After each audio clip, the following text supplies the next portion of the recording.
Hey there, part 3 of my free talk and telling you what I do and how I do it. And I want to talk about one of the habits that I'm pretty passionate about, and it is an earlier, lighter dinner. I want to share with you a little guide that my mentor, um, Kate Stillman, has shared with us. And I want to talk about dinners and making them easy to digest and not having something super heavy, but having something light with more water content, and either a soup or a salad or a non-starchy vegetable are the best thing. And make it yummy, make it good, make it something that you are looking forward to eating. Gosh, sorry, my hair is a mess right now. um, so create something simple and yummy. It could be raw, it could be cooked, whatever works for you. And the best thing to do is to plan ahead if you want an earlier dinner, like just kind of know in advance what you want to make, especially if you're working. So that way, when you come home from work and if you're starving, you don't immediately go for that frozen pizza or something really heavy and something not so great for your body. So if you do this, you will have more time to do stuff in the evening. So you can go for a walk, take a bike ride, hang out with some friends. It's good to move your body in the evening before you go to bed, even if you are just having a lighter dinner. So here's a few more tips about earlier, lighter dinners. Know what your triggers are. If you usually tend to go out with friends in the evenings, then that could be a trigger for you. And so maybe make some plans and think of other ways or times to connect with your people, and maybe have a lighter dinner before you go out with them. And then maybe just order some tea, just to kind of be in the spirit of hanging out with your friends. And also, another good thing is to set a time. Have a cutoff time, like, all right, 7 o'clock, kitchen closed, no more food. Sometimes people will use the hours of the day and the daylight, and so at dusk they will say, I'm done eating. So obviously in the summer, dusk comes a lot later. So that could mean, maybe saying, I'm going to stop eating by 8 o'clock or whatever. I personally try to stop eating between 6 and 7-ish. It's been a little bit more of a challenge this summer. So visualize right now how you can eat your earlier, lighter dinner, and notice how it feels to have that food out of your belly when you go to sleep. You will sleep so much better. And keeping your meals simple is really important too. Don't create like a big elaborate thing. Like maybe make some soup, have that with maybe a little small salad, maybe a rice cake. It just feels great to wake up and you don't feel heavy and bloated. And the other thing is, if you go to bed with a big full belly full of food, your body is working really hard to try and digest that food at night. And so getting into a deep restful sleep is a lot more difficult than if you just go to bed with something kind of light in your stomach. And one way to help with the planning of that is to make a weekly meal plan and just try to at least plan a few nights ahead, or maybe even do Monday, Wednesday, Friday, and do a little bit of a meal plan. And that way you kind of know what's on your agenda, and you have the food in your fridge, and you don't have to worry or stress about going to get it after work. And the other thing is, try not to snack in between your meals. If you have an early dinner and then you eat something other than maybe a piece of fruit between then, it basically is not only spiking your blood sugar, which is not a great thing, but let your hunger develop. And then if you're not snacking, by the time your dinner time rolls around, you are truly hungry and you're truly in touch with your body and how you're feeling and the fact that you are truly hungry. So another thing to do is you can prepare food in the morning. You can get up in the morning and say you're going to have some soup, so you can make your soup in the morning and have it done, and then just stick it in your fridge. And when you come home from work, you can just heat it up, and voila, your dinner is done.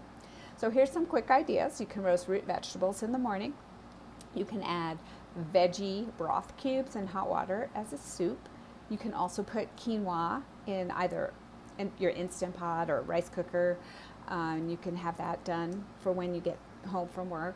You can also marinate kale salad in the morning when you're making breakfast. You can do a sort of batch task, multitask, do some stuff as preparation so you can have things all ready to roll, so you're not in a stressed out hungry mess when you get home from work or wherever you've been all day, if you've been out on the road or whatever. So some other tips are to try to be done with your dinner at least 3 hours before your bedtime. That way your body's kind of digested that small amount of food in your belly.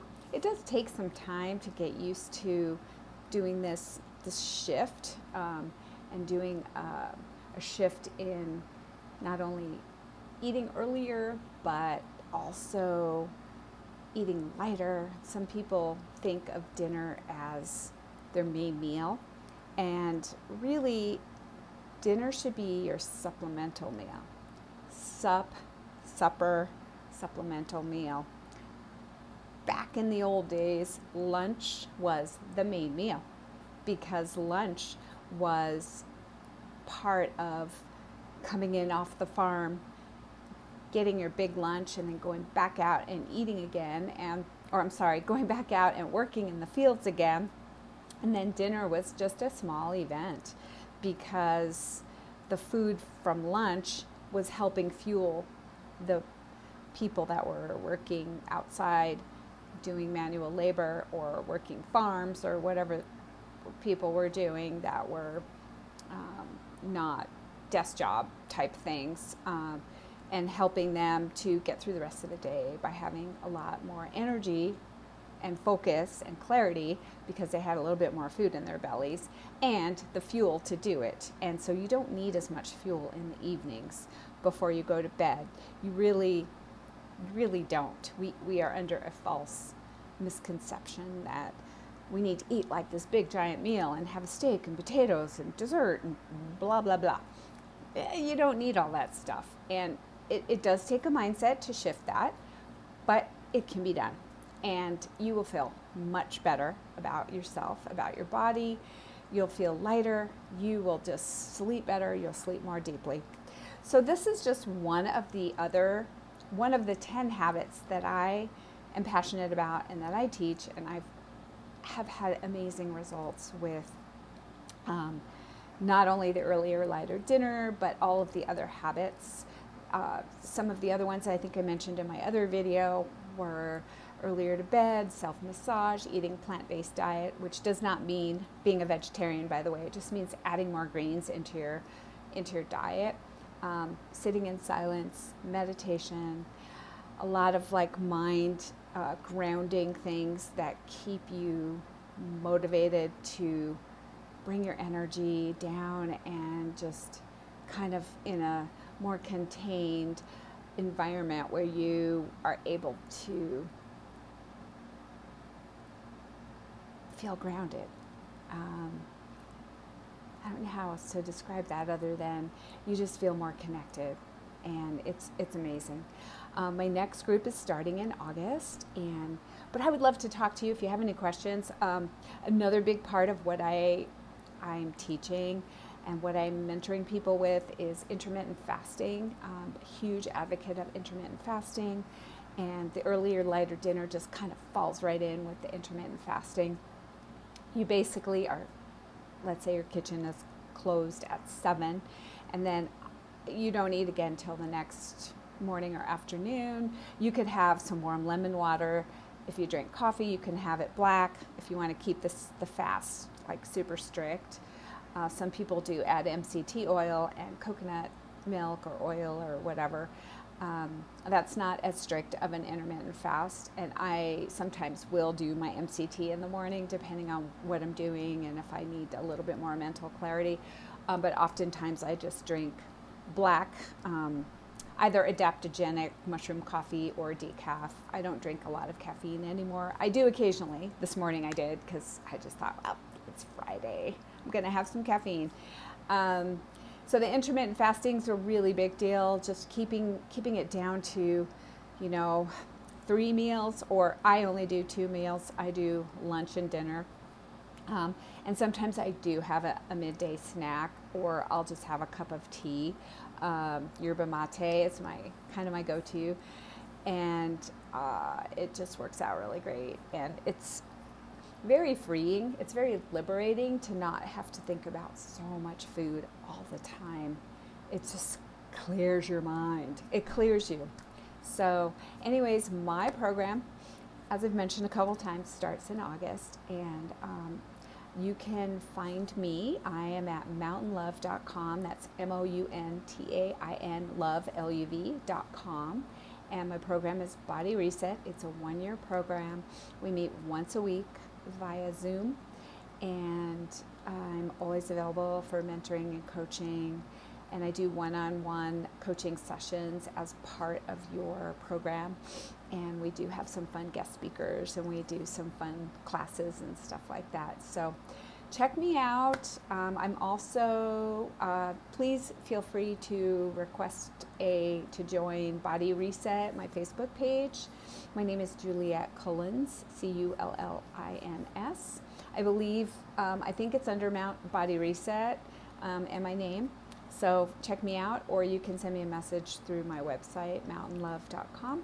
I'm also Mountain Love Wellness, LUV Wellness, on Instagram. So I hope we can connect soon. I hope that you got some good information out of this little talk, and I will be back with more talks. So everybody have a great day. Bye.